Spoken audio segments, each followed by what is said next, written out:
Montana Territory.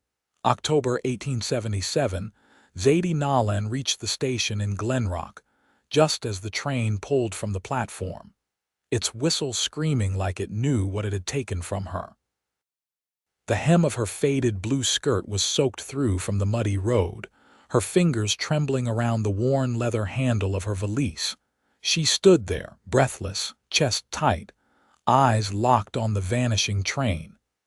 It was the last one that day, the last one headed west, and it was gone. She pressed a palm to her ribs, steadying herself. Her heart had been beating like a drum since dawn, since she'd slipped away from the boarding house in Casper, where the woman she worked for had said her kind didn't belong. She had saved every coin she could, hiding them beneath the floorboard in the tiny room they let her sleep in with the cook's boy. And now the train was gone. "Ma'am," a voice called from behind. Zadie turned fast.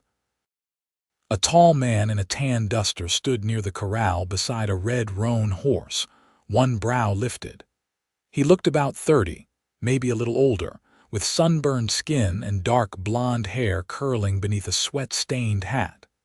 His shirt was open at the collar, sleeves rolled up strong forearms. He had a calm way about him, like he had seen storms and waited them out. "You look like you just lost everything," he said, voice low but kind. Zadie swallowed hard. "I missed the train." He stepped closer, boots crunching the dry gravel.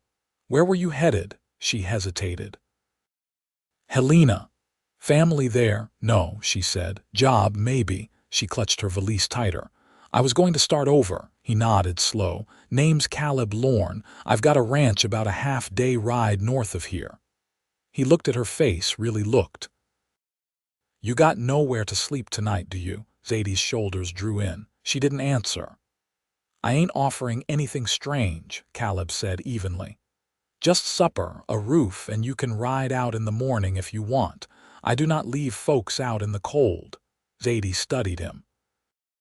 He did not look the type to lie. There was a steadiness behind his eyes, the kind that said he did not talk more than he had to, and when he did, he meant it. She nodded. "All right." Caleb helped her up onto his horse, then swung up behind her. His hands were careful, his touch light. They rode out of Glenrock through the quiet dusk, the wind whispering through the cottonwoods. The sun had dropped low, casting gold across the hills. Zadie held on to the pommel, unsure if she should lean back. Caleb said nothing, though once she felt his hand slide to her back when the horse tripped on a rock, just steadying her. By the time they reached the small ranch nestled between the hills, the stars were out. Caleb led her inside a modest cabin, lantern light flickering off pine walls. It smelled of cedar and horses and something warm on the stove. "You can take the bed," he said, setting her valise near the door. "I will sleep out in the barn." "I do not mind the floor," she said quickly. "You will take the bed," he said, firm but not unkind. She nodded. Supper was stew and cornbread. Zadie sat across from him, spoon slow in her hand, watching the way Caleb ate like he was used to silence. After a while, he said, "You from St. Louis?" Zadie blinked. "Yes, how did you know?" "Accent," he said. "My mother had kin there." Zadie looked down at her bowl. "She's still living?" "No, lost her 5 years ago. I lost mine 7. They did not speak more than that, but something in the quiet settled. Caleb poured her a tin cup of coffee and offered her the last piece of cornbread. She took it with a soft thank you. That night, after he showed her where the extra blanket was, she stood at the doorway and watched him walk toward the barn, his figure tall against the moonlit pasture. Inside the cabin, she sat on the edge of the bed, her hands in her lap.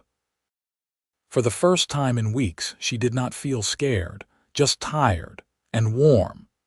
The next morning, she woke to the smell of bacon and coffee. Caleb had left a plate on the table and was outside feeding the horses. She stepped out, arms crossed against the cold. "I cannot pay you," she said. "I did not ask you to. I need to get to Helena." He looked at her for a long moment. I can take you part of the way once the weather clears. She hesitated. You do not have to, I know. Zadie stayed 2 days. Then 3. She helped with the hens, mended a shirt he had torn, pulled weeds in the small garden behind the house. Each night he let her have the bed. Each morning she found coffee waiting. On the 4th day, Caleb found her in the barn brushing his horse. You handle horses? He asked. Zadie smiled a little. Used to muck stalls as a girl. My father worked with a trainer before he passed. You are welcome to stay longer, he said quietly. If you want, she turned to him. Why? He did not look away. Because I like hearing your voice in the mornings. Because you make this place feel like more than just wood and fields. Zadie's throat tightened. Are you sure? I have been waiting a long time for something to feel right, he said. And you feel right. She did not answer with words. She stepped closer and laid her hand over his chest, right where his heart beat steady and strong.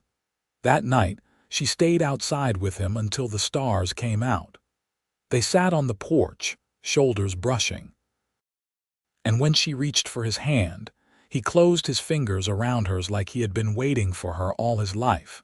Zadie woke before the first light touched the hills, drawn up from sleep by the creak of the porch boards outside. She sat up slowly, the quilt slipping from her shoulders, and listened. The sound came again, measured, deliberate. She stepped out barefoot, the chill of the floorboards rising into her legs. Caleb stood near the hitching post, hammer in hand, tapping a loose nail back into the rail. You always work before sunrise? She asked, arms drawn around her middle. He glanced over his shoulder. Wind pulled it loose in the night. Figured I'd fix it before the mare leans on it and finds herself loose. Zadie walked down the steps, quiet as dew. You sleep at all? He set the hammer down. Enough. She looked past him toward the fields where low fog clung to the grass like a secret. You told me once you've been here 5 years. He gave a nod. What was it before this? His jaw worked a moment, then he leaned back against the post. Freight wagons mostly, across the Bozeman Trail. Then the railroad hired me out of Cheyenne to scout track routes. Did that nearly 4 years. Why'd you stop? A man gets tired of being between things. I wanted somewhere to stay put. He tilted his head a little. Seems you've been between things too. Zadie drew her shawl tighter. I was married once. He passed 2 winters ago. She looked down at her bare feet on the frosted wood. I tried staying where we lived, but everything in that town looked at me like I didn't belong there anymore. So I left. Caleb didn't speak. She appreciated that. I know how to sew, and I can make a decent biscuit when the flour's not weevil bit. I just never found a place that wanted both. He studied her face, not in the way men sometimes did when trying to measure worth, but like he was trying to understand what she hadn't yet said aloud. You want some coffee? He asked after a beat. Zadie smiled faintly. Only if it's been on the stove long enough to turn bitter. He chuckled under his breath. Then you're in luck. The morning passed in quiet tasks. Zadie fed the hens without being asked. Caleb worked on the fence line until near noon, when she brought him a cup of water and a strip of jerky wrapped in cloth. They sat beneath the cottonwood that shaded the north edge of the pasture. You ever get lonely out here? She asked, watching a hawk circle far above. He didn't answer right away. Sometimes, but it's a quiet kind. It doesn't follow me into sleep. She understood what he meant. There was a difference between being alone and being haunted.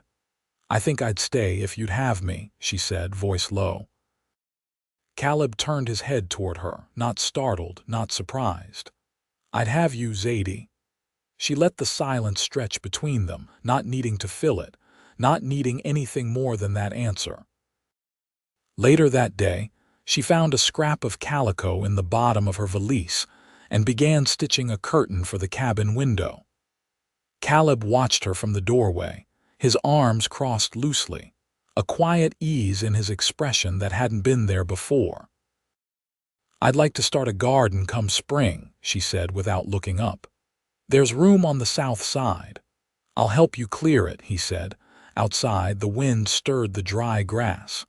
Inside, something steady had begun to root. Neither of them rushed it. There was no need. Some things, once found, don't have to be chased. The weather shifted overnight. A thin crust of frost clung to the grass come morning, and the air held the sharpness of late autumn pressing toward winter. Zadie stood outside with a basin, wringing out Caleb's shirt beside the well. Her fingers ached from the cold, but her touch remained careful, smoothing out creases before she pinned the fabric to the line stretched between two posts. From the barn, the sound of hoofbeats broke the quiet. Caleb rode out bareback on the younger bay, reins looped loosely in one hand. He didn't call out, only tipped his hat as he passed, riding toward the rise where the cattle usually scattered across the far field. Zadie watched him go, then turned back to her work. By midday, he hadn't returned. She found the kettle still warm on the stove and poured herself a swallow of water, then moved to the trunk in the corner to pull out the flannel she'd started mending. The cabin sat heavy with stillness, the kind that made her restless. She placed the folded cloth back again and reached for her shawl. The pasture rolled out in golds and browns, broken only by the darker patch of cottonwoods near the creek. Zadie followed the path Caleb had taken, boots crunching over hardened ground. She passed the fence line, now mended clean with fresh nails, and kept walking until she reached the edge of the trees. He stood there, one hand resting on the bay's withers, gaze fixed on something she couldn't see at first. Then she followed the line of his sight and saw it a small stone set deep in the earth, overgrown with wild rye. The name carved into it was simple. No dates, just M. Lorne. Zadie didn't speak. Caleb glanced over. "My brother," he said, voice low, "died the second year I came out here. Snake bit him while we were clearing the land west of the barn." "I didn't know you had a brother," she said softly. "Not many do." He bent and brushed the stone clear with his gloved hand. "He was younger. Thought of himself as braver, but really just didn't see danger the way I did." She stepped beside him, the wind tugging gently at her shawl. "You built all this after I finished it for him. We planned it together. He talked about painting the walls blue and keeping chickens. He didn't live long enough to do any of it." Zadie watched him a moment, then asked, "You ever think of leaving after I did? Packed the wagon twice. Couldn't make it past the ridge either time. Something about the land, about finishing what we started, kept me here." They stood in silence, the creek murmuring behind the trees. He turned to her. "I don't talk about him with most folks. You didn't have to with me." He gave a slow nod, like something in him loosened.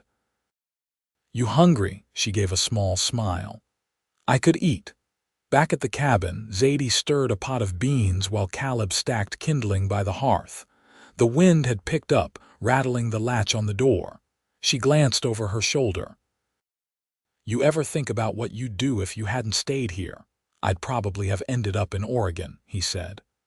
"There was a man offering land near the Umpqua River, but the truth is I wouldn't have lasted, not without something like this." He looked around the room. "Not without someone." Zadie set the spoon down carefully. "You said once I made this place feel like more than wood and fields." "I meant it." She crossed the room, hands still damp from the wash basin. "I've never had a place that held still for me. Always felt like I was borrowing space meant for someone else." "You're not borrowing anything here," he said. Her eyes searched his. "Then let me stay." "I want you to."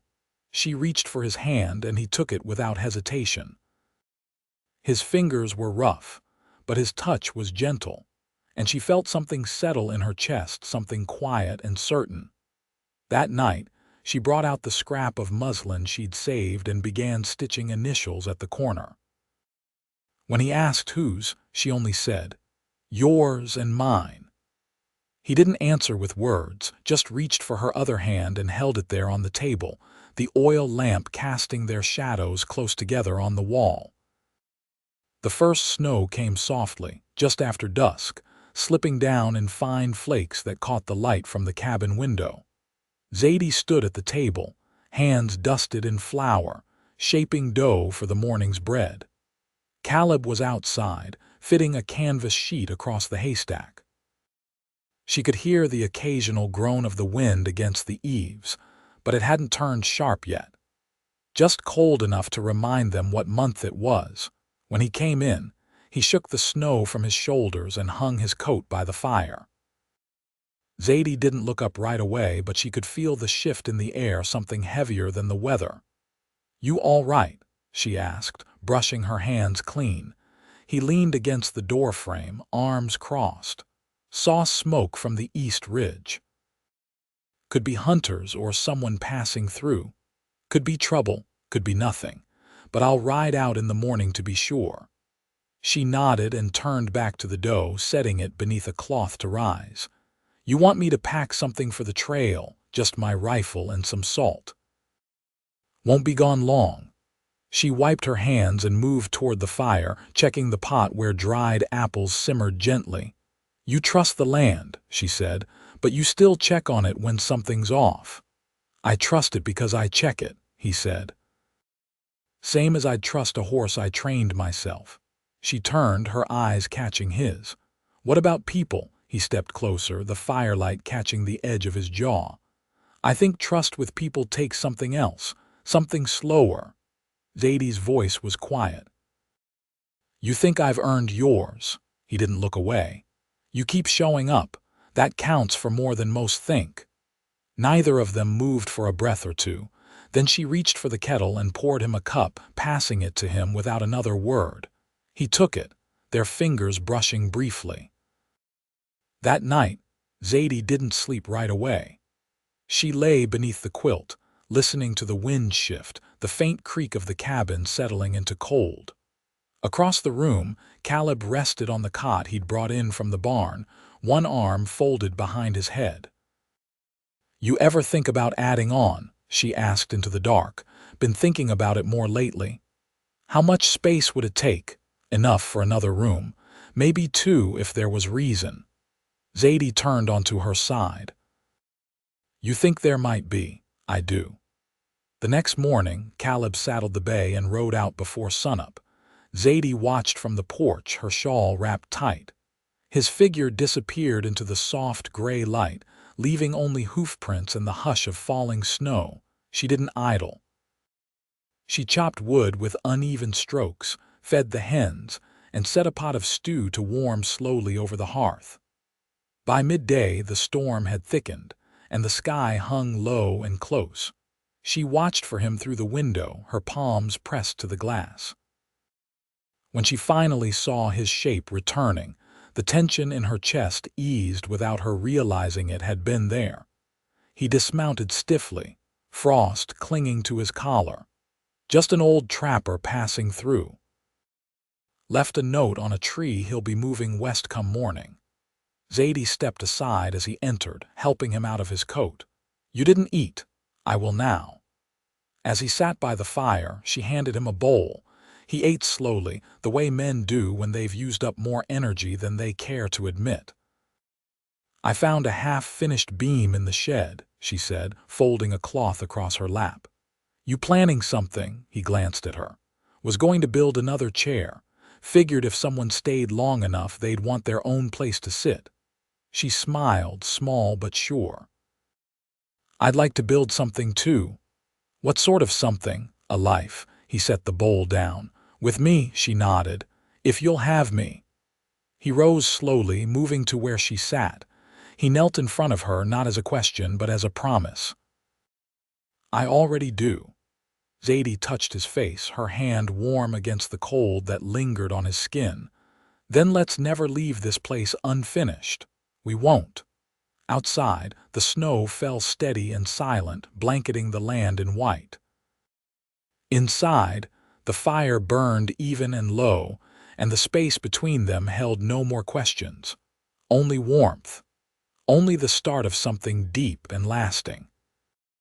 The snow deepened through December, layering the land until the fence posts vanished in soft drifts, and the smoke from the chimney curled slow and straight into the pale sky.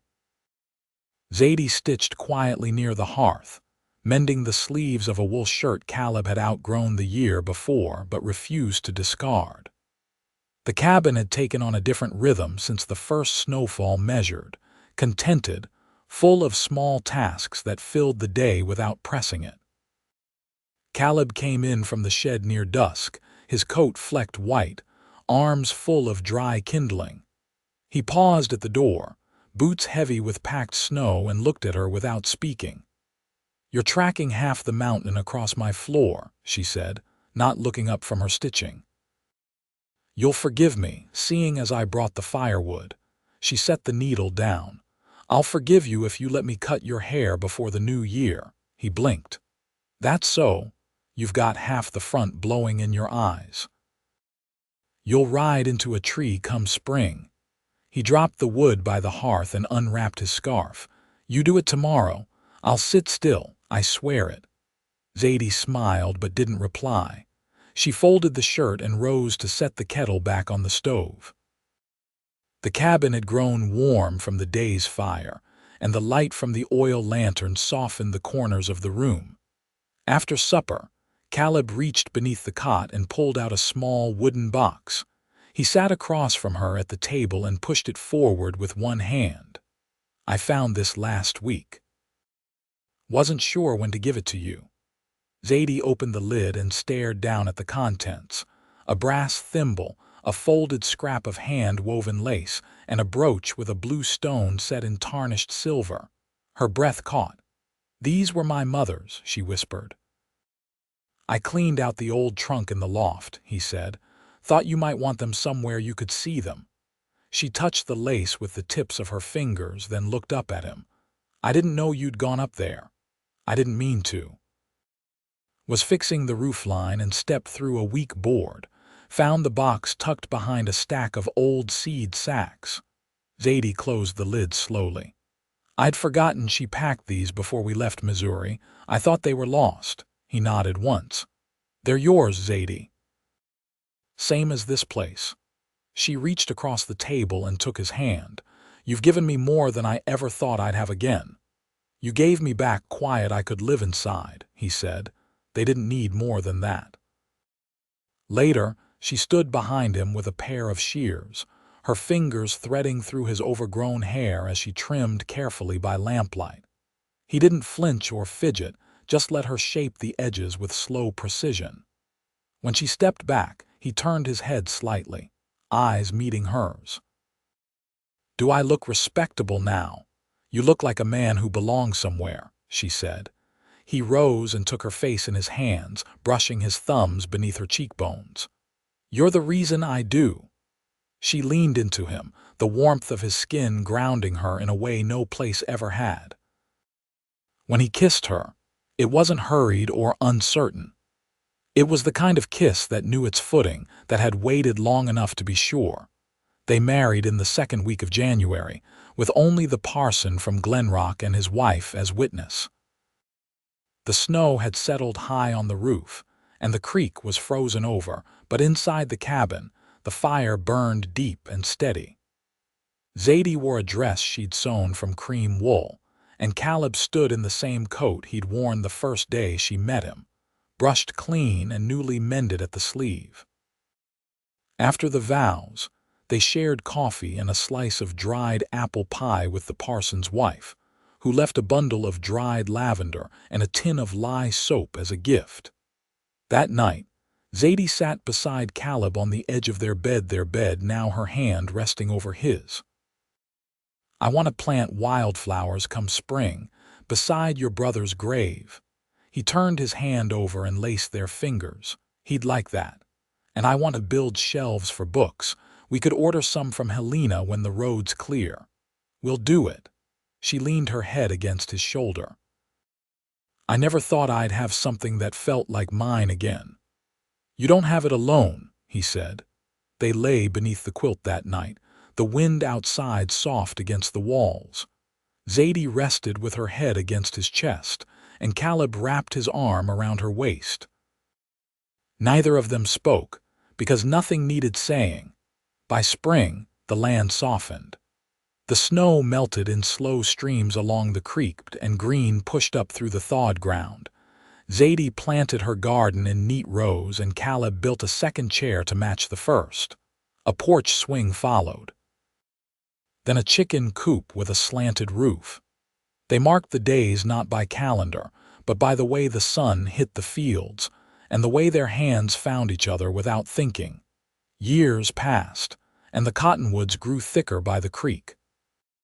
The shelves inside the cabin filled with books and folded quilts, and the garden stretched wider each season. They never left that place, and they never needed to.